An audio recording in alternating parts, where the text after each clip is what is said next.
What's up guys? Good morning. Uuwian na. Alas 6 na ng umaga. Out na sa trabaho. Yeah. Pauwi na.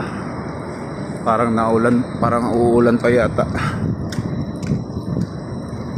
Panggabi yung trabaho mata antok na.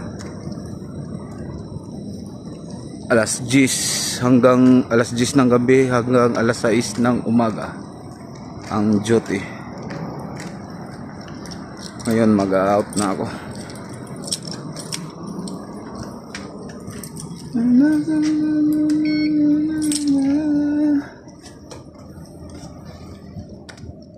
Antok, pagod at antok. O siya,